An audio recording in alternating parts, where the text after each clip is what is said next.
يا آمنوا صلوا عليه وسلموا تسليما اللهم صل على سيدنا مولانا محمد وعلى آله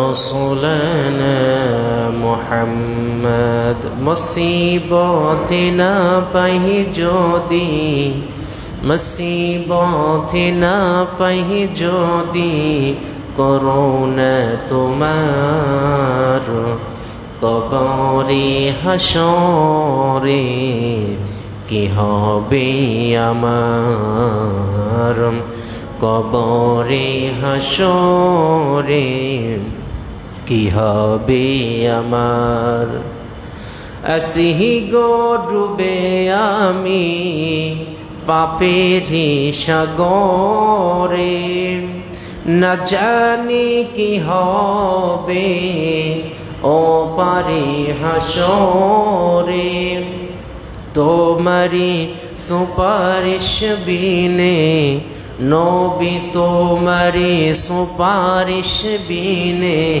কেমনে হব পার কবরে হাসরে কি হবে আমার কবরে হাসরে কি হবে আমার আল্লাহুম্মা সাল্লি আলা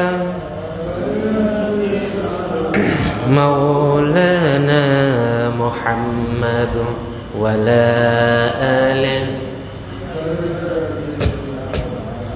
রাসূলানা মুহাম্মদ আলহামদুলিল্লাহ আপনারা সকলে কেমন আছেন আলহামদুলিল্লাহ এই যে আপনারা উচ্চ স্বরে পড়লেন আলহামদুলিল্লাহ জোরে বলেন তো আমরা প্রশংসা করলাম কার আল্লাহ তাআলার বেশি বেশি প্রশংসা করলে খুশি হয় কে বেজার হয় কে জোরে বলেন বেজার কে আমরা শয়তানকে বেজার করতে চাই আল্লাহকে খুশি করতে চাই জোরে বলেন ঠিক কি না আল্লাহর জবানে আল্লাহর দেওয়া জবানে মুসলিম করে যে আল্লাহ সুবহানাহু ওয়া তাআলা আপনাকে আমাকে দিয়ে পাঠিয়েছেন সে রব্বে কারিমের আমরা জিকির করছি সকলে করছি আলহামদুলিল্লাহ রব্বানা লাকাল হামদ হামদান কাসীরান তাইয়িবান মুবারাকান ফীহি উচ্চ স্বরে বলেন তো জিকির করলাম কার হে আল্লাহ তুমি এই ক্ষুদ্র জিকিরটাকে কবুল করে নাও চিৎকার মেরে বলে আমিন আল্লাহ তাআলার কাছে জিকির একটা গুরুত্বপূর্ণ ইবাদত এই জিকির যদি আপনি মরার সময় করতে করতে মারা যান তাহলে ফাদাখালাল জান্নাত আল্লাহ তাআলা আপনাকে জান্নাত দিয়ে দিবেন সুবহানাল্লাহ বলি মরণের সময় জিকির এমন একটা ফজিলত এমন একটা গুরুত্বপূর্ণ ইবাদত যদি কোনো মানুষ মরার সময় জিকির না হয় তাহলে জান্নাত যাইতে পারবে আবার যদি জিকির জারি হয়ে যায় বিশ্বনবী বলেছেন ফাদাখালাল জান্নাত আল্লাহ দয়া করে তাকে জান্নাত দান করে দেবেন সুবহানাল্লাহ বলছেন আমরা দরুদ শরীফ পড়ছি সেই শ্রেষ্ঠতম মাসে যে মাসে আমার রাসূল সাল্লাল্লাহু আলাইহি ওয়াসাল্লাম সাত তবক আসমান পেরিয়ে আল্লাহ তাআলার কাছ থেকে আমার আমিনার গর্ভে থেকে এই দুনিয়াতে আগমন করেছেন রবিউল আউয়াল মাসের আজকে 12 তারিখ সুবহানাল্লাহ বলেন কয় তারিখ 12 তারিখ আজকে হচ্ছে আমাদের খুশির দিন ঠিক কিনা বলেন ঈদে মিলাদুন নবী মানে যেই দিন আমার রাসূল জন্ম করেছেন ওই দিনটা আমাদের জন্য খুশি সুবহানাল্লাহ বলেন আজকে সারা পৃথিবীর প্রত্যেকটা মসজিদে রাসূল সাল্লাল্লাহু আলাইহি ওয়াসাল্লামের সুমহান বাণী তার জীবন চরিত্র আলোচনা করা হচ্ছে কেমন করে আমার রাসূল দুনিয়াতে আগমন করেছেন কেমন করে রাসূল মানুষের সাথে ভালো ব্যবহার করেছেন এটা হচ্ছে 12 রবিউল আউয়াল মাসের সবচেয়ে বেশি আলোচনা করা হয় ঠিক না তো ঈদে মিলাদুন নবী মাসে আমরা যারা আল্লাহর ঘরে এসেছি আমরা কণ্ঠটাকে উজাড় করে দিয়ে বিশ্বনবীর শানে হৃদয়ের ভালোবাসাটাকে উজাড় করে দিয়ে আমরা বাংলাদেশের ছোট্ট মসজিদ এই আশিকপুর মধ্যপাড়া মসজিদ থেকে আমরা দরুদ শরীফ পড়ছি সকলে পড়ছি সাল্লাল্লাহু আলাইহি ওয়াসাল্লাম বিশ্বনবী বলেছেন, যে ব্যক্তি জিকির করবে সে আল্লাহর নিকটবর্তী থাকবে, আল্লাহ তাআলার খুশি বান্দা হয়ে যাবে। সুবহানাল্লাহ বলেন। যে যত বেশি জিকির করবে আল্লাহ রহমত তত বেশি পাবে। আর যে ব্যক্তি যত বেশি আমি রবির নামে দরুদ শরীফ তেলাওয়াত করবে সে ব্যক্তি কাল কিয়ামতের ময়দানে আমি বিশ্বনবীর নিকটবর্তী থাকবে। সুবহানাল্লাহ বলেন। আমরা শয়নে স্বপ্নে বিশ্বনবীর শানে দরুদ শরীফ পড়তে চাই কি চাই না? একটু জোরে বলেন, চাই কি চাই না? কারণ দরুদ শরীফ বিশ্বনবী আমাদেরকে সুপারিশ করবেন। এই সুপারিশ যদি আমাদের নসিবে থাকে তাহলে আর আমাদেরকে জান্নাত কেউ ঠেকাইতে পারবে? জোরে বলেন, পারবে? পারবে না। সে রাসূলের শানের প্রতি আমরা দরুদ শরীফ পড়ছি, সকলে পড়ছি সাল্লাল্লাহু আলাইহি ওয়াসাল্লাম। আলহামদুলিল্লাহ, গত জুমাতে আলোচনা করেছি, এর জুমাতে আলোচনা আছে। আমরা আলোচনা করব আজকে বিশ্বনবী সাল্লাল্লাহু আলাইহি ওয়াসাল্লামের তিনি কেমন মানুষ ছিলেন, তিনি সাহাবীদের সাথে কেমন ছিলেন, কাফেরদের সাথে আমাদের আচরণটা কেমন হওয়া দরকার এটা আমাদের একটু জানা দরকার। ঠিক কিনা বলেন? আমরা হুজুরেরা কাফেরের সাথে যেরকম, সুদখোরের সাথে সেরকম, বেনামাজির সাথে একই রকম, মানে তেলতেলা মার্কা হুজুর। ঠিক কিনা বলেন? কিন্তু আমার নবী আল্লাহ কোরআনে কি বলছেন এটা আমাদের জাস্টিফাই বা বিচার সেটা জানার দরকার আছে না নাই? রব্বুল আলামিন বলেন, মুহাম্মাদুর রাসূলুল্লাহি ওয়াল্লাযীনা মাআহু আশিদ্দাউ আলাল কুফফার রুহামাউ বাইনাহুম। আল্লাহু আকবার। রব্বুল আলামিন বলেন, মুহাম্মাদুর রাসূলুল্লাহ সাল্লাল্লাহু, মুহাম্মদ কার রাসূল? জোরে বলেন, কার রাসূল? মুহাম্মাদুর রাসূলুল্লাহ। আল্লাহ বলেন আমার নবী হচ্ছেন আমার রাসূল। জোরে করে আল্লাহু আকবার। কারণ বিশ্বনবী সবসময় নিজেকে আল্লাহর গোলাম পরিচয় দিতেন, সবসময় রাসূল পরিচয় দিতেন। তিনি বলতেন আনা আব্দুল্লাহ, আমি আল্লাহর গোলাম, আমার বাবা আব্দুল্লাহ আল্লাহর গোলাম, আমার মা আমিনার গোলাম, আমরা হক গোলে গোলামের গোষ্ঠী গোলাম। জোরে কোন সুবহানাল্লাহ। বিশ্বনবী সবসময় নিজেকে ছোট পরিচয় দিতেন যে আমি গোলাম। আমরা গোলাম পরিচয় দিতে কোনো সমস্যা আছে? উচ্চস্বরে বলেন তো, আমরা গোলাম কার? আর একটু জোরে বলেন, গোলাম কার? এজন্য বিশ্বনবী পরিচয় দিতেন আমি গোলাম। আমরা গোলাম কার? আমরা কোনো খাজা বাবার গোলাম, কোনো দয়া বাবার গোলাম? কেউ ফেরে না খালি হাতে বাবারে তোর দরবারে। বাংলাদেশে এই কথা, এই আকীদা বিশ্বাস আছে, যদি কোনো বাবার কাছে মুরিদ গ্রহণ করে বাবা নাকি জাহাজ দিয়ে তার কিয়ামতে হাসরে মাঠ পার করবে। জোরে বলেন ঠিক কিনা? ওই দিন হাসরের মাঠে কোনো বাবা ইয়া নাফসি করবে, আদম নবী ইয়া নাফসি করবে, শুধুমাত্র একজন নবী রব্বি হাবলি উম্মতি বলবে, তিনি হচ্ছেন মুহাম্মদ সাল্লাল্লাহু। ওই দিন একজন নবী শুধু বলবে আল্লাহ তুমি আমার উম্মতকে বাঁচাইয়ে দাও, আমার উম্মতকে তুমি বাঁচাইয়ে দাও। সেই নবী হচ্ছে মুহাম্মদুর রাসূলুল্লাহ। সুবহানাল্লাহ বলেন। এই যে রব্বুল আলামিন বলেন মুহাম্মদুর রাসূলুল্লাহ, নবী আমার আল্লাহর রাসূল। আবার আল্লাহ বলেন লাকাদ কানা লাকুম ফি রাসূলিল্লাহি উসওয়াতুন হাসানা। যারা বলেন আল্লাহু আকবার।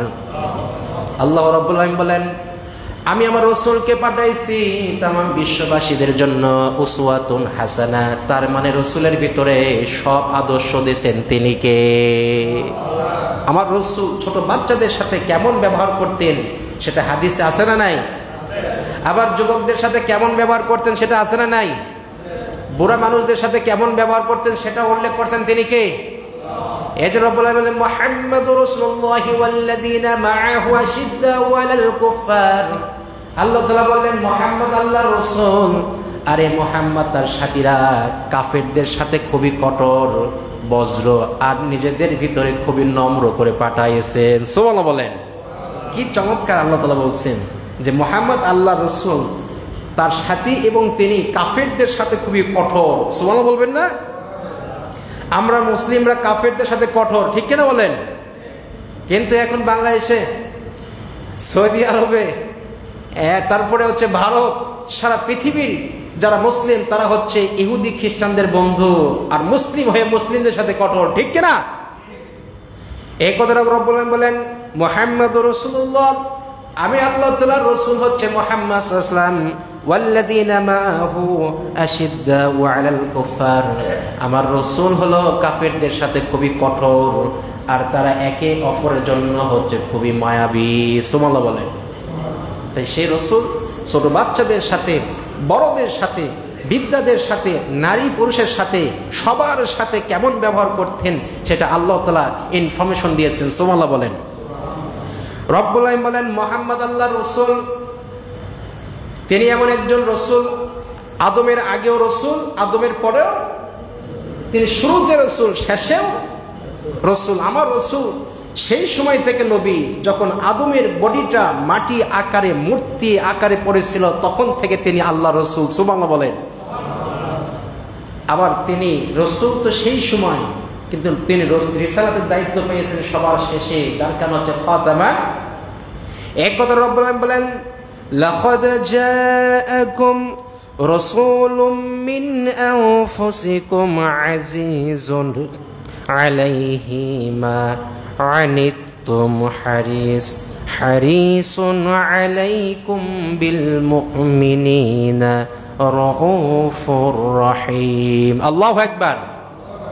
মুহাম্মদ সাল্লাল্লাহু আলাইহি ওয়াসাল্লাম তোমাদের পুরুষদের নবী নন, তিনি শুধুমাত্র পুরুষদের নবী এমনটি নয়, তিনি শুধু পুরুষদের নবী এমনটি নয়, তিনি হচ্ছেন আল্লাহর পক্ষ থেকে নবী, আর তিনি হচ্ছেন খাতামান নবী।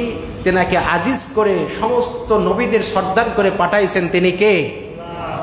এক কথা রব্বুল আলামিন বলেন, মুহাম্মদ শুধুমাত্র তোমাদের থেকে কোনো তোমাদের পুরুষের নবী নয়, তিনি হচ্ছেন সকলের নবী, তিনি হচ্ছেন নারীদের নবী, তিনি হলেন পুরুষদের নবী, তিনি হচ্ছেন ইহুদির নবী, তিনি খ্রিস্টানদের নবী। কুল কায়নাতের সকল মানুষের জন্য, সৃষ্টি জীবের জন্য মুহাম্মদ সাল্লাল্লাহু আলাইহি ওয়াসাল্লামকে নবী করে পাঠাইছেন তিনি কে? কি চমৎকার নবী পাইছি আমরা। সুবহানাল্লাহ বলেন। যে নবী নিজেকে নবী দাবি করতেন, নিজেকে গোলাম দাবি করতেন, আজকে আমরা গোলাম পরিচয় দিতে লজ্জাবোধ করি, ঠিক কিনা বলেন? আমরা গোলাম পরিচয় দিতে দেখবেন যে আমাদের নামের টাইটেলে আলহাজ অমুক তমুক তমুক, অমুক পীরজাদার খলিফা, তমুক পীরজাদার খলিফা, অমুক সাহেবজাদা, অমুকের শ্বশুর আব্বাজান, ঠিক কিনা? কত পরিচয় দিচ্ছেন। একজন বক্তার পরিচয় তো এতটুকু হওয়া দরকার ছিল, মাওলানা মোহাম্মদ আসলাম আলী, এতটুকু, ঠিক কিনা বলেন? অতটা শুধু পরিচয় দেওয়া দরকার ছিল যে আসলাম আলী মুজাহিদি, ঠিক কিনা? কিন্তু আমার নামের এত টাইটেল, অমুক পীরজাদা খলিফা, অমুকের দাদা, অমুকের শ্বশুর, পীর সাহেব অমুকের শ্বশুর, অমুকের জামাতা, শেষে দেশে মুজাদ্দিদিয়া তরিকা, ঠিক কিনা? কিন্তু রাসূল সাল্লাল্লাহু আলাইহি ওয়াসাল্লামের এত কিছু লকাব ছিল না, তেনার লকাব ছিল হচ্ছে মুহাম্মাদুর রাসূলুল্লাহ সাল্লাল্লাহু আলাইহি ওয়াসাল্লাম। তিনি ছোট্ট করে পরিচয় দিতেন, আমি গোলাম আল্লাহ। সুবহানাল্লাহ বলেন। এই যে রব্বুল আলামিন সে রাসূলকে গোলাম পরিচয় দিতেন, সবসময় ছোট্ট পরিচয় দিতেন, কারণ বিশ্বনবী সবসময় নিজেকে ছোট মনে করতেন, আল্লাহর কাছে দোয়া করতেন, আল্লাহ তুমি আমারে আমার চোখে ছোট বানিয়ে দাও, তুমি আমারে আমার চোখে ছোট বানিয়ে দাও, তুমি আমার অন্তরটাকে প্রশান্তি দান করে দাও, তুমি আমাকে তোমার রহমতের কোলে উঠে নাও, আর মানুষের চোখে তুমি আল্লাহ আমারে বড় বানিয়ে দাও, আমিন। নিজের ছোট করতেছেন, আল্লাহ তুমি আমারে আমার চোখে ছোট বানাও। নিজে যে নিজেকে বড় মনে করে সে বড় হতে পারে না, ঠিক কিনা বলেন? লোকে যারে বড় বলে সেই বড় হয়। সুবহানাল্লাহ বলেন। এই জন্য আমাদের পরিচয়, আমরা গোলাম কার? আর একটু জোরে বলেন, গোলাম কার? এই গোলামের পরিচয় আজকে সম্ভব। বিশ্বনবী হচ্ছে আল্লাহর গোলাম, এই কথাটা রব্বুল আমিন জানিয়ে দিলেন। আরো জানিয়ে দিলেন, ওয়ামা আরসালনাকা ইল্লা রাহমাতাল লিল আলামিন। আল্লাহু আকবার। রব্বুল আমিন বললেন, ও নবী আমি আপনারে গোলাম বানিয়ে দিয়ে পাঠাইছি, আপনারে আবার আমি রব্বুল আলামিন तमाम বিশ্ব জাহানের জন্য রহমাতুল আলামিন করে পাঠাইছি। জোরে কোন সুবহানাল্লাহ। কি চমৎকার! আল্লাহ কত মহান, তিনি নিজেকে নবী করে দিয়েছেন, গোলাম করে পাঠিয়ে দিয়েছেন, একই সাথে আবার সকল মানুষের জন্য তিনি তাকে রহমাতুল আলামিন করে পাঠাইছেন। সুবহানাল্লাহ বলেন। দুইটা জিনিস চমৎকার। একটা হচ্ছে আমরা নামাজের ভিতরে যে সূরাটা পড়ি, যেই সূরা না পড়লে নামাজ হবে না, বলেন তো সেই সূরার নাম কি? একটু উচ্চ স্বরে বলেন, সেই সূরার নাম কি? ফাতিহা, সূরাতুল ফাতিহা, উম্মুল কোরআন। কোরআনের মা বলছেন মুহাম্মদ সাল্লাল্লাহু। এই সূরাতুল ফাতিহার নাম রয়েছে প্রায় 60-টির বেশি, 50-60-টির বেশি। সূরাতুল ফাতিহা, সূরাতুল ফাত, সূরাতুর রাহমা, সূরাতুল বারাকা, সূরাতুন নাজারাত, মানে এরকম করে সূরাতুল শিফা। তার মানে একমাত্র মা যদি মায়ের কোলে যেরকম সন্তান ঘুমাইতে পারে, নিরাপদ থাকে, রোগ মুক্তি থেকে মার কাছে নিশ্চিত থাকে, একটা সূরা, যেই সূরাটাকে সকল সূরার মা করেছেন তিনি কে? বলেন তো সেই সূরার নাম সূরাতুল। এই সূরাতুল ফাতিহার প্রথম যে আয়াতে কারিমা পড়ি, বলেন তো সে আয়াত আলহামদুলিল্লাহি রাব্বিল আলামিন। হাবিব সমস্যা হচ্ছে? সমস্যা না আমাকে বলো। এই সূরার প্রথম নম্বর আয়াতে কারিমা হচ্ছে আলহামদুলিল্লাহি রাব্বিল আলামিন, সকল জাহানের একছত্র মালিক। আওয়াজ দিয়ে বলেন তিনি কে? আরেকটু জোরে, তিনি কে? রব্বুল আলামিন কি চমৎকার করেন তার নবীকে রাহমাতুল আলামিন নবী পাঠিয়ে দিয়েছেন। যেরকম করে রব্বুল আলামিন হচ্ছে তামাম বিশ্ব জাহানের রব, তামাম বিশ্ব জাহানের মালিক, তামাম বিশ্ব জাহানের এক ছত্র মালিক আমার আল্লাহ। আল্লাহর সাথে তিনি রাহমাতুল আলামিন নামটা লাগাই দিয়েছেন। রব্বুল আলামিন বলেন আলহামদুলিল্লাহি রাব্বিল আলামিন, আমি আল্লাহ তামাম বিশ্ব জাহানের এক ছত্র মালিক। জোরে বলে সুবহানাল্লাহ। এই মালিকটা আল্লাহ তাআলা নিজের হাবিবের জন্য লাগাই দিয়েছেন। ওয়া মান আরসালনাকা ইল্লা রাহমাতাল লিল আলামিন। আল্লাহ বলেন হাবিব আমি তামাম বিশ্ব জাহানের রব, আর আপনি রহমাতুল লিল আলামিন, তামাম বিশ্ব জাহানের জন্য, মানুষের জন্য রহমত। সুবহানাল্লাহ বলেন। সূর্য যেখান থেকে ওঠে, যেখানে অস্তমিত হয়, পৃথিবীর শুরু থেকে অন্ত পর্যন্ত ইলা ইয়াউমাল কিয়ামত পর্যন্ত যতদিন আল্লাহ তার শান শওকত শেষ হবে না, ভ্যানিশ হবে না, অসম্ভব হতেই পারে না, এত জায়গা রাহমাতুল লিল আলামিন করে আমার নবীকে পাঠাইছেন তিনি কে? বিশ্বনবী একজন ইহুদির বাড়িতে গেলেন। কেমন রাহমাতুল লিল আলামিন নবী, কেমন দয়াদ্র নবী, কেমন নরম হৃদয়ের নবী, কেমন ভালোবাসার নবী ছিলেন। বিশ্বনবী তার মেয়ে ফাতিমার বাড়িতে গেলেন। আম্মাজান ফাতিমার বাড়িতে বিশ্বনবী প্রতিদিনই যাইতেন, 2-1 দিন মিস হলেন। বিশ্বনবী নিজে বাড়িতে থাকতে পারতেন না, হাসান হোসেনকে দেখার জন্য তিনি হাঁটি হাঁটি পা পা করে মা ফাতিমার বাড়িতে যাইতেন। বিশ্বনবী 3 দিন পরে মা ফাতিমার বাড়িতে গেলেন। মা ফাতিমার বাড়িতে যাওয়ার পর রাহমাতুল লিল আলামিন নবী বললেন, মা ফাতিমা, আমার কলিজার টুকরা হাসান, আমার কলিজার টুকরা হুসাইন কোথায়?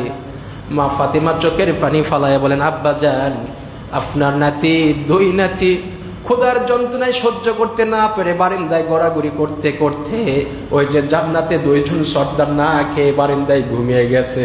আল্লাহু আকবার। বিশ্বনবী ইমাম হাসানের মাথায় হাত দিলেন, ইমাম হুসাইনের মাথায় হাত দিলেন, আর বললেন জান্নাতি সর্দার না খেয়ে মদিনার মাটিতে গড়াগড়ি করতে এই জমিনে ঘুমায় গেছেন, আমি না কেমনে সহ্য করে। বিশ্বনবী বাড়ি থেকে বের হলেন আর নিয়ত করলেন কোন বাড়িতে কোন মানুষের ঘরে আমি কাজ করব। তিনি মদিনায় ঘুরতে ঘুরতে একজন ইহুদিকে বললেন, ইহুদি ভাই, আমার ইমাম হুসাইন 3 দিন ধরে খাইতে পারে না, তোমার কি বাগানের কোনো কাজের দরকার? ইহুদি বললেন, হ্যাঁ, একটা কাজ আমার দরকার আছে। ওই যে কূপ আছে, কূপ থেকে তুমি আমাকে পানি তুলে দেবা, পানি তোলার পরিবর্তে আমি তোমার খেজুর দেব, তুমি খেজুর পেয়ে যাবা। বিশ্বনবী রাজি হয়ে গেলেন, পানি তুলতেছেন। তুলতে তুলতে তুলতে তুলতে এক পর্যায়ে হঠাৎ করে দড়িটা ছিঁড়ে কুয়ার ভিতরে পড়ে গেছে। ইহুদি যখন দেখলেন বিশ্বনবীর হাতে আর বালতি নাই, পানি আর তুলতে পারছেন না, ইহুদি দৌড়ে সে বিশ্বনবীর চেহারার দিকে তাকায়া জোরে হাত যত দূর পর্যন্ত ওঠে এত দূর পর্যন্ত তোলার পর একটা থাপ্পড় আমার নবীর গালে মারে। আল্লাহু আকবার বলেন। ইহুদি 1 থাপ্পড় মারছে আমার নবীর গালে। আমার নবী গালটা ধরে বলতেছি, ইহুদি ভাই, তুমি খুব কষ্ট পাইছো। বিশ্বনবী কোফের সামনে দাঁড়িয়ে আছেন, চোখের পানি ফালায় বলেন, খাবারের জন্য আমি মানুষের বাড়িতে আজকে ওয়ার্কারের কাজ করলাম, পরিশ্রমের জন্য চাকর সাজলাম, কিন্তু আমারে না বুঝে ইহুদি থাপ্পড় মারল। জিবরাইল এসে বলি, ইয়া রাসূলুল্লাহ, যেই কূপের ভিতরে বালতি পড়ে ছিঁড়ে পড়ে যায়, আপনি সেই কূপের ভিতরে আপনার পবিত্র জবান থেকে থুতু নিক্ষেপ করেন, স্যাপ ফেলে দেন, আপনি স্যাপ ফেলার সঙ্গে সঙ্গে কূপের পানিটাকে আপনার কাছে নিয়ে পৌঁছে দেবেন তিনি কে? সুবহানাল্লাহ বলেন, সুবহানাল্লাহ জোরে বলেন সুবহানাল্লাহ। বলেন তো আমার নবীর থুতুর ভিতরে বরকত আছে না নাই? জোরে বলেন আছে না নাই? আমার নবী যদি কোনো কবরের দিকে তাকায় যদি বলতেন এই কবরটা জান্নাতি, সেই কবর জান্নাত বানিয়ে দিতেন তিনি কে? আমরা এমন নবী পাইছি যে নবী হা বলে হালাল করে দেয় তিনি কে? আমার নবী না বললে হারাম হয়ে যায়। আমার নবী এই জমিন থেকে আসমানের চাঁদের দিকে শুধুমাত্র শাহাদত আঙ্গুল দিয়ে তাক করলে সঙ্গে সঙ্গে চাঁদটাকে দ্বিখণ্ডিত করে দেয় তিনি কে? এত বরকতপূর্ণ পয়, এত রহমাতুল নবী আমরা পেয়েছি। সুবহানাল্লাহ বলেন। ইহুদি মারলেন থাপ্পড়, বিশ্বনবী দাঁড়িয়ে আছেন, জিবরাইল আসলেন, ইয়া রাসূলুল্লাহ থাপ্পড় মারছে, আপনি চোখের পানি ফালায় কুফের সামনে কান্না করছেন। ও নবী, আপনার এই জবান, পবিত্র জবানের থুতুর এত পাওয়ার, আপনি কুফের ভিতরে ফেলে দেন, কুফের পানিটাকে রশি সহকারে, পাল্টি সহকারে আপনার হাতের কাছে পৌঁছে দেওয়া হবে। সুবহানাল্লাহ বলেন। এবার বিশ্বনবী কুফের সামনে দাঁড়িয়ে আছেন, তার পবিত্র জবান থেকে থুতুটা শুধুমাত্র কুফের ভিতরে ফেলে দিলেন, সঙ্গে সঙ্গে কুফের পানিটা উঠতে উঠতে আমার বিশ্বনবীর কাছে আসলেন। বিশ্বনবী বালতি ধরলেন, ইহুদিকে বালতি বুঝাইয়া দিলেন। ইহুদি দূর থেকে দেখতেছেন, কেরে যে রাখালটা, যে মানুষটা আমার বাড়িতে এই পানি তোলার পরিবর্তে কাজ শুরু করে দিল, পানি ছিল অনেক নিচে, সেই কেমন করে সেই মানুষের নিকটবর্তী পানি হয়ে যায়। বালতি সব আমারে ফিরাই দিলেন। ইহুদি নিজের ভুল বুঝতে পারে, নিজের হাতটাকে নিজেই কেটে এক হাতে চাকু নিলেন, আর এক হাতে নিজেকে আঘাত করলেন, আর বললেন আমি বুঝতে পেরেছি তিনি কোনো সাধারণ মানুষ না, তিনি হচ্ছেন মুহাম্মদুর রাসূলুল্লাহ। ইহুদির চোখ খুলে গেছেন, তার কালো পর্দাটা আল্লাহ তাআলা ওপেন করে দিয়েছেন, তার আল্লাহ তাআলা আল্লাহর রহমত নাযিল করে দিচ্ছেন, হিদায়াতুল নূর দান করছেন। ইহুদি হাত কাটানো অবস্থায় নিয়ে বিশ্বনবীর দরবারে আসলেন, এসে বলেন মুহাম্মদ সাল্লাল্লাহু আলাইহি ওয়াসাল্লাম, আমি বুঝতে পারি নাই আপনি হচ্ছেন শেষ নবী, আপনি হচ্ছেন ওয়া ইন্নাকা লাআলা খুলুকিন আযীম, আপনি সকল চরিত্রের সবচেয়ে শ্রেষ্ঠ চরিত্রবান। আমি আর ইহুদি থাকতে চাই না, আপনি আমারে কলিমা পড়ায়া মুসলিম বানায়া দেন। সুবহানাল্লাহ বলেন। নবী বলতেছেন, ইহুদি ধরো তোমার আমি মুসলিম বানাই দিলাম, তোমার কি দাবি? কয় নবী, আমার এই হাতটা আমি কেটে ফেলে দিয়েছি, আপনাকে থাপ্পড় মারার কারণে খুব যন্ত্রণা হচ্ছে নবী, মনে হয় জীবন বার হয়ে যায়। ও নবী, এই যন্ত্রণাটাকে লাঘব করে দেন। বিশ্বনবী বলেন ঠিক আছে, হাতটা সাথে নিয়ে আসো। কাছে নিয়ে আসা হলো। এবার বিশ্বনবী তার থুতু মবরক দিয়ে হাতের ভিতরে আঠার মতো আটা পালিশ করে দিয়ে এখানে জয়েন্ট লাগিয়ে দিলেন, সঙ্গে সঙ্গে ওই ইহুদির হাতটা ভালো করলেন তিনি কে? এই জন্য আল্লাহ তাআলা বলেন ওয়া মা আরসালনাকা ইল্লা রাহমাতাল লিল আলামিন। যারা বলি আল্লাহু আকবার। আল্লাহ তাআলা বলেন নবীগণ, আমি আপনাদের तमाम বিশ্ববাসীর জন্য রাহমাতুল লিল আলামিন করে পাঠাইছি। জোরে বলেন আল্লাহু আকবার। এই বিষয়ে সমস্যা আছে, সন্দেহ আছে? কোনো সন্দেহ নেই। দেখেন আজকে রবিউল আউয়াল মাস, আজকে 12 তারিখ, আজকে সারা দুনিয়ার প্রত্যেকটা জায়গায়, প্রত্যেকটা মসজিদে, প্রত্যেকটা এলাকায়, বন্দরে আমার নবীর নামে শান মর্যাদা সিফত দেওয়া হবে। সুবহানাল্লাহ বলেন। আমার রাসূল কেমন ছিলেন? আমার রাসূল কেমন ছিলেন? শুধু আজকে রাসূলের কথা বলি। আমার রাসূল কেমন ছিলেন? আম্মা জান ফাতিমা, আম্মা জান আয়েশা ঘরের ভিতরে কাঁথা সেলাই করতেছেন। কাঁথা সেলাই করতো না আগে মা বোনেরা? দেখবেন যে স্বামী বাইরে কাজ করতো, রাত 8টা 9টা বাজে, কি করবে? সন্তান হয়েছে, সন্তান খাওয়ায়, দুধ খাওয়ায় দিয়ে ঘুমায় রাখছে। ওই মা বোনেরা আগেকার, আজ থেকে 10 বছর 15 বছর আগেকার দেখবেন যে রাতের বেলা হলে কাঁথা সেলাই করতো। সুবহানাল্লাহ বলেন। আর এখনকার মা বোনেরা রাতের বেলা খালি কিরণমালা দেখে, টিভি একটা লাগায় রাখছে, এসি ফ্যান ছেড়ে দিয়ে আচ্ছা মতো দেখতে দেখতে রাত 12টার মধ্যে ঘুমায়, কোনো কাজ করে না। ঠিক কিনা বলেন? কথা কি ভুল বললাম না ঠিক বললাম? কিন্তু আগেকার মা বোনেরা তাদের টার্গেট ছিল স্বামী বাইরে কাজ করবে, আমার ভেতরে কাজ করবো, সংসারে বরকত দেবেন তিনি কে? আর এখনকার বইয়েরা খায় দায় পায়খানা করে, আর স্বামী যা কামাই করে করুক, আমার টেলিভিশন দেখাই লাগবে। জোরে বলেন ঠিক কিনা? আম্মা জান আয়েশা রাদিয়াল্লাহু তাআলা আনহা, তিনি ঘরের ভিতরে রাত্রি 8টার দিকে বা 7টার দিকে রাত্রিবেলা তিনি কাঁথা সেলাই করতেছেন। কাঁথা সেলাই করতে করতে ছোট্ট একটা সুই হারিয়ে গেলেন। বলেন তো যে সুই দিয়ে কাঁথা সেলাই করা হয় সেটা কি খুব বড় না খুবই ছোট? খুবই ছোট। আজ থেকে 1400 বছর আগে তারা যে চেরাগ, নেম্পু বলেন, হ্যারিকেন বলেন, যেটাই বলেন না কেন, সে আলো কি খুব বেশি ছিল না খুবই কম ছিল? খুবই কম ছিল, খুবই কম, খুবই কম। এই সামান্য আলো দিয়ে তারা রাত্রিবেলা কাঁথা সেলাই করতেছে। যখন সুইটা হারিয়ে গেলেন, আম্মা জান আয়েশা বলেন, আল্লাহি, আল্লাহর কসম করে বলি, আমি কাঁথা থেকে সুইটা খুঁজতেছি, কোথায় হারিয়ে গেল খুঁজে পাচ্ছি না। কিন্তু দু জাহানের বাদশাহ রাহমাতুল আলামিন নবী যখন আমার ঘরের ভিতরে আসলেন, জিজ্ঞেস করলেন, আয়েশা তুমি কি খুঁজতেছ? বলতেছি, ইয়া রাসূলুল্লাহ, আমি কাজ করতেছিলাম, সুইটা হারিয়ে গেছে, খুঁজে পাচ্ছি না। আম্মা জান আয়েশার কথা শুনে বিশ্বনবী মুচকি হাসলেন। তার দাঁত থেকে যে নূরের আলো চমকিত হয়েছে, সে আলোতে আম্মা জান আয়েশা তার হারানো সুইটা খুঁজে পেলেন। সুবহানাল্লাহ বলেন। কি চমৎকার নবী। আম্মা জান আয়েশা বলে, ইয়া রাসূলুল্লাহ, আমি তো সুই খুঁজে পাচ্ছি না। আয়েশা, তুমি সুই খুঁজে পাচ্ছ না? এই বলে মুস্কি নবী, বিশ্বনবী মুস্কি হাসছেন। কি হাসছেন? মুস্কি, মুস্কি মানে একটু দাঁত বের হয়েছেন, কোনো শব্দ হয় নাই। আর রসুলের দাঁতের এই আলোটা নূর জ্বালানোর কারণে আম্মা জান আয়েশা বলেন, হারানো সইটা আমি আয়েশা সঙ্গে সঙ্গে খুঁজে পাইলাম। সুবহানাল্লাহ বলেন। এতটা আমার নবী ছিলেন অসাধারণ নবী। আরেকটা কথা বলি শেষ করে দেব। তো আমাদের খাদেম, হুজুরদের খাদেম থাকা দরকার। খাদেম থাকা দরকার বলতে এই কারণে দরকার যে খাদেম মানে আপনার চাকর না। খাদেম মানে কি চাকর? চাকর না। ডাক্তারেরা ডাক্তারি করে, ডাক্তারদের সাথে সহকারী অ্যাসিস্ট্যান্ট সহকারী ডাক্তার থাকে না? তার মানে সহযোগী। তার মানে কি? সহযোগী। একটা কেসি লাগবে, একটা টিস্যু লাগবে, বা একটা সহযোগী হিসেবে এটাকে বলা হয় খাদেম, অ্যাসিস্ট্যান্ট সেক্রেটারি। তো বিশ্বনবী সাল্লাল্লাহু আলাইহি ওয়াসাল্লামের খাদেম ছিলেন হযরত আনাস ইবনে মালিক। কি বললাম? আনাস ইবনে মালিক। মালিকের সন্তান হযরত আনাস। 7 বছর বা 10 বছর তাকে দিয়ে গেছেন, পরিবারে ক্ষুধার্ত।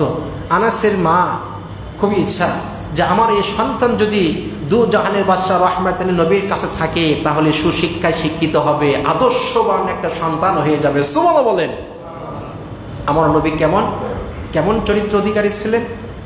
একদিন বিশ্বনবী সাল্লাল্লাহু আলাইহি ওয়াসাল্লাম হযরত আনাসকে বলেন, আনাস তুমি অমুক জায়গায় যাবা, এই জিনিসটা নিয়ে তুমি তাড়াতাড়ি আমার বাসায় চলে আসবা। আনাস রাদিয়াল্লাহু তাআলা আনহু বিশ্বনবী দরবার থেকে বের হয়েছেন, যাইতেছেন, যাইতে দেখেন যে 10 জন বালক এক জায়গায় খেলতেছেন। দেখবেন যে বালকদের যদি কোনো জিনিস আনতে দেন, 10 জন বালক খেলাধুলা করে, ও কিন্তু ওর সাথে একবার যুক্ত হয়ে যায়। এটা আমার জীবনে আমি কতবার করেছি। মা দিয়ে বলেছে তেল আনতে বা লবণ আনতে, আমি যে আচ্ছা মতো মাঠ ছিল বাড়ির কাছে, মাঠে যেদিন বন্ধুরা খেলতেছে, এই খেলা দেখলে আমার ফুটবল খেলা দিয়ে আমি দাঁড়াইতে পারতাম না। সঙ্গে সঙ্গে খেলাতে জয়েন হয়ে যেতাম, 2 ঘন্টা পর মনে হতে কেমন তেল দিয়ে দেওয়া লাগবে। তো ঠিক আনাস রাদিয়াল্লাহু তাআলা আনহু ছোট বাচ্চাদের খেলা দেখে তিনি যে রসুলকে বলেছেন, তাকে আদেশ করেছেন যে তাড়াতাড়ি যাবো, তাড়াতাড়ি নিয়ে চলে আসবা, দেরি করবা না। তিনি আর আসতেছেন না। রাসূল সাল্লাল্লাহু আলাইহি ওয়াসাল্লাম নিজেই বাড়ি থেকে বের হয়ে দেখলেন যে আনাস খেলাধুলায় লিপ্ত। বিষ্ণু বলে, আনাস দায়িত্ব দিলাম কি আর তুমি দায়িত্ব পালন করছো কি? আনাস ছোট্ট মানুষ কাঁপতে কেঁপে দাঁড়িয়ে গেলেন। রসুল মাথায় হাত দিলেন, বেটা যা যা, কিছুই না, এরকম হতেই পারে। সুবহানাল্লাহ বলেন। এই আনাসের মা তিনি বলেন, আনাস তুই তো আমার রসুলের দরবারে থাকিস, আমার দু জাহানের বাদশাকে দেখিস, কিন্তু আমি বুড়ি মানুষ, তো আমার রসুলের কাছে যাইতে পারি না। তুই কি একদিন তো রসুলকে আমার এই ছোট্ট বাড়িতে ভাঙ্গা কুঠি রেখে দাওয়াত দিবি? আমি একটু ভাঙ্গা ঘর থেকে তোর নবীকে 2 নয়নে একটু দেখতাম। সুবহানাল্লাহ বলেন। দেখেন কত ভালোবাসা। রসুলকে দাওয়াত দিয়ে খাওয়ানোর জন্য সাহাবীরা তালিকা দিতেন। তালিকা।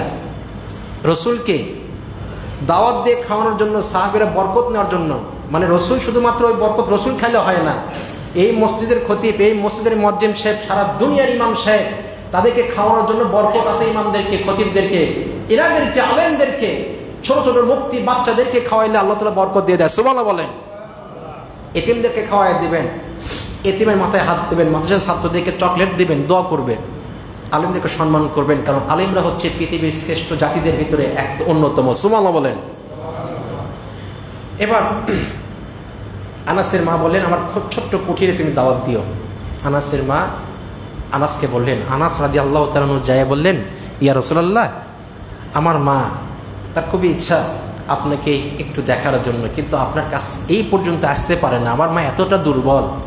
বিষ্ণু বলেন, তাহলে কী করা লাগতেছে? ইয়া রাসূলুল্লাহ, আপনার কাছে তো অনেক দাওয়াতে চিঠি আসছেন, এমন জায়গায় তমুক জায়গায় যাওয়ার জন্য আপনি জিহাদের ময়দানে জিহাদ করেন, অনেক দায়িত্ব আপনার। আপনি যদি সব দায়িত্ব ফেলে দিয়ে যদি আমাকে একদিন সময় দিতেন, আমার বাড়িতে 1 ঘন্টা যদি তাশরিফ নিয়ে আসতেন, আমার মায়ের জীবন ধন্য হয়ে যেত। এবার বিশ্বনবী বললেন, ঠিক আছে, ওকে ডান, যাও, আমি অমুক দিনে সন্ধ্যার পরে রাত্রিতে তোমাদের বাড়িতে আমি তাশরিফ নিয়ে আসবো, মানে তোমাদের বাড়িতে আমি আগমন করব। সুবহানাল্লাহ বলেন। পূর্ণিমার সময় চলতেছিল।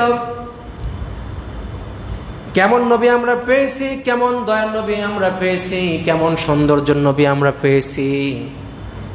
হযরত আনাস বলি, ইয়া রাসূলুল্লাহ, আমার বুড়িমার একান্ত ইচ্ছা আপনাকে 2 নয়নে দেখবে গো নবী, আপনি কি আমাদের বাড়িতে তাশরিফ নিয়ে আসবেন?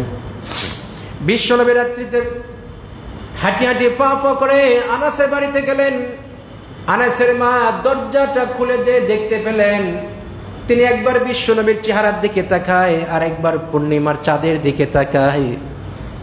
আবার আনাসের মা একবার বিশ্বনবীর নুরানি চেহারার দিকে তাকায়, আর একবার পূর্ণিমার চাঁদের দিকে তাকায়। আনাসের মা আল্লাহর কসম খেয়ে বলে, পূর্ণিমার চাঁদের ভিতরে স্পট আছে, আমার রাসূলের চেহারার ভিতরে কোনো স্পট নাই। সুবহানাল্লাহ বলেন। এই জন্য রব্বুল আলামিন বলেন, মুহাম্মাদুর রাসূলুল্লাহি ওয়াল্লাযীনা মাআহু আশিদ্দাউ আলাল কুফফার রুহামাউ বাইনাহুম। আল্লাহু আকবার। আল্লাহ বলেন মুহাম্মদ আল্লাহর রাসূল। জোরে কোন কার রাসূল? আল্লাহর রাসূলের বিষয়ে কোনো সমস্যা আছে, সন্দেহ আছে? দেখবেন বিশ্বনবী রাসূল হওয়ার পরে আরেকজন রাসূল দাবি করা কাদিয়ানি আছে না নাই? গোলাম মির্জা আহমদ কাদিয়ানি। বিশ্বনবী শেষ নবী হওয়ার পরে এই পৃথিবীতে 7 জন নবী দাবি করবে, যারাই নবী দাবি করবে এরা প্রত্যেকেই কাফের। ঠিক কিনা বলেন? কাদিয়ানিরা কি মুসলিম? কথা কয় না কে? মুসলিম? কাদিয়ানিদেরকে রাষ্ট্রগতভাবে কাফের ঘোষণা করতে হবে। ঠিক কিনা বলেন? আমার সেদিনকে মোহাম্মদী ইসলামিয়া, এই যে বগুড়াতে আছে কাদিয়ানি একটা আস্তানা আছে না নাই? আমি গিয়েছিলাম। আমি খুবই মানে সেন্সিটিভ, আমার কাজ করে, কমন সেন্স কাজ করে। তা ভাবলাম যে মানুষ ওদিকে কাফের বলে কেমনে। তা আমি আবার এমনভাবে গিয়েছি 2 জনকে সফর সঙ্গী করে। তা করম বেল দিলাম, এই যে খেলার মাঠের পাশে বিশাল বড় মসজিদ। তো আমার কৌতূহল হলো, কেন এরা নবী দাবি করে, ঘটনা কি, কিবলা কোন দিকে, নামাজ কোন দিকে, আবার মসজিদের অবস্থান কি, কালেমা কি। তো আমি ঢুকলাম। ঢোকার পরে বলতেছে, হুজুর পরিচয়। আমি আসলাম। কি করেন? আমি বললাম যে আমি একজন দায়ী। তা আমার সাথে যে ছিল সেও দায়ী, হাফেজ। তা বলতেছে কি খেদমত করতে পারে? আমি যে খেদমত বলতে, আজকে আমি আপনাদের কি খাবার আবার রান্না করছেন সেটা আমি খাবো, কি মেহমানদারি করে। তো বলতেছে, হুজুর আমরা পরে খাইতেছি, আর কিছু কাজ আছে আপনাদের। আমি বলছি, হ্যাঁ, আপনাদের মসজিদ ঘুরবো, আপনাদের কিছু বই আমাকে দিতে হবে। তো বসে থাকার পর অনেক কথা হলো যে আপনাদের ইমামকে, ইমাম একটা জানাজাতে গিয়েছে। পরে মসজিদ ঘুরে দেখলাম যে আমাদের মসজিদের মতোই, এইরকম সেম মসজিদ। পাশে মেয়েদের নামাজের ব্যবস্থা আছে, সেমিনার প্রোগ্রাম করার জন্য কিছু সুন্দর ডেকোরেশন করা আছে, মসজিদটা এত সুন্দর লাইটিং ফাইটিং সেট আপ করা আছে। আমি বললাম আলহামদুলিল্লাহ। ভাবতেছি কে রে, কারবার তো আমাদের মতোই লাগতেছে। আবার কলেমার দিকে তাকায় দেখি, কালেমার দিকে লা ইলাহা ইল্লাল্লাহ মুহাম্মাদুর রাসূলুল্লাহ এটাই আছে। ভাবলাম কে রে, শেষ নবী দাবি করে, তাহলে কাদিয়ানি নাম থাকার কথা ছিল। বললাম মির্জা আহমদ কাদিয়ানি, কিন্তু আমার নবীর নাম এখানে দেখতেছি, ঘটনা কি? পরে আমি সন্দেহ হলো, ভাই তাহলে আমি যদি এক জুমায় আপনাকে নামাজ পড়াতে আসি, আপনাকে নামাজ পড়াতে দেবেন? আমি এই সুযোগটা দিয়ে আইছি যে এদের কাছে রাম আসলে আমি জানতে পারবো না। তা করছে, হুজুর ইনশাল্লাহ আপনি যদি আসেন তাহলে এক জুমায় আমি নামাজ পড়াতে দেবো। আমি তার জীবনেও যাবো না, কিন্তু আমি দেখলাম ওদের মনোগতি কি। আমি নামাজ পড়াই কি? বড় হুজুর যখন না থাকে তখন শার্ট প্যান্টওয়ালা দাঁড়িয়ে নেয়, ওই ছেলেটা নামাজ পড়ায়, মেয়েরা ছেলেরা একসাথে নামাজ পড়ে। পরে আমাকে 12টি বই দিয়েছে। 12টি বইয়ের ভিতরে একটা বই হচ্ছে আহমদিয়া ইসলামের পরিবেয়ানি, মানে এরকম একটা কিছু আছে। তো সেখানে লিখছে যে মুহাম্মদ সাল্লাল্লাহু আলাইহি ওয়াসাল্লাম আল্লাহর রাসূল, ঠিক আছে, কিন্তু আহমদ গোলাম মির্জা আহমদ হচ্ছে নবী, ইনি হচ্ছেন শেষ নবী, এনার কাছে ওহী নাযিল হচ্ছে। জোরে কর নাউযুবিল্লাহ। আর একটু জোরে কর নাউযুবিল্লাহ। যে মানুষটা নিজেকে নবী দাবি করে, রাসূল দাবি করে, তার নামাজ, তার রোজা, তার মসজিদ, তার খানকা, তার হজ, তার কোনটাই কবুল হবে না। ঠিক কিনা বলেন? এর জন্য রব্বুল আলামিন বলেন, মুহাম্মাদুর রাসূলুল্লাহি ওয়াল্লাযীনা মা'আহু আশিদ্দাউ আলাল কুফফার। মুহাম্মদ সাল্লাল্লাহু আলাইহি ওয়াসাল্লাম হচ্ছে আল্লাহর রাসূল, তার সাথীরা মানে সাহাবীরা কাফেরদের সাথে বজ্র কঠোর, নিজেদের ভিতরে কবি রহমত। দেখবেন যে বিশ্বনবীর উম্মতেরা সাহাবীরা যখন কাফেরদের সাথে লড়াই করতেন তখন আর রাহমাতুল লিল আলামিন থাকতেন না, তখন কবি কঠোর বানাই দিতেন। তিনি কে? এই যে ইসরায়েল আর ফিলিস্তিন লাগছে, ফিলিস্তিনি মুসলিমরা এখন কিন্তু ওদের সাথে আর কোনো ভালোবাসা নাই, কোনো ভালো ব্যবহার নাই, সালাম বিনিময় নাই, ওদের সাথে কোনো সম্পর্ক নাই, এখন কঠোর মার আর মার। ঠিক কেনা বলেন? আল্লাহ তুমি রাসূলের এই আদর্শ আমাদেরকে বাস্তবায়ন করার তৌফিক দাও, যেটা বলে আমিন। সর্বশেষ মেসেজ, 22 বাজে, একটা মেসেজ। আপনারা রবিউল আউয়াল কিন্তু কি আজকে কোনো প্রোগ্রাম আছে আপনাদের? কোনো প্রোগ্রাম আপনারা করেন না, এটা করা দরকার ছিল।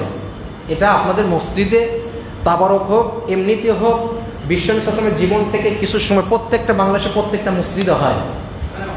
আজকে যদি মিস হয়ে যায়, নেক্সট টাইম আগামীতে আমি থাকি আর না থাকি, আপনারা এই দিবসগুলোতে নিসফে শাবান, মধ্য রজনী শাবান মাসের, তারপরে হচ্ছে লাইলাতুল কদর, শবে বরাত, বিশ্বনবী সাল্লাল্লাহু আলাইহি ওয়াসাল্লামের জীবন, এই ভিআইপি দিবসগুলোতে আপনারা রাত্রিবেলায় অনুষ্ঠান করবেন। এর দ্বারা কল্যাণ হচ্ছে দুইটি। এক নম্বর হচ্ছে যুবক সমাজেরা মসজিদে আসবে, সেদিন ইসলামের সুমহান দিনের কথা শুনবে। এমনও হতে পারে একদিনের ওয়াজ শুনে দুজন যুবক ভালো হয়ে যায়। বলেন তো আমাদের কল্যাণ আছে না নাই? আল্লাহ তাআলা এই দিবসগুলোকে চিরস্মরণীয় করে রাখুক, সকলে বলে আমিন। আর মুহাম্মদ সাল্লাল্লাহু আলাইহি ওয়াসাল্লামের চরিত্র আমাদেরকে গঠন করে কবরে যাওয়ার তৌফিক দান করুক, আমিন। আসসালামু আলাইকুম ওয়া রাহমাতুল্লাহি তাআলা ওয়া বারাকাতুহু।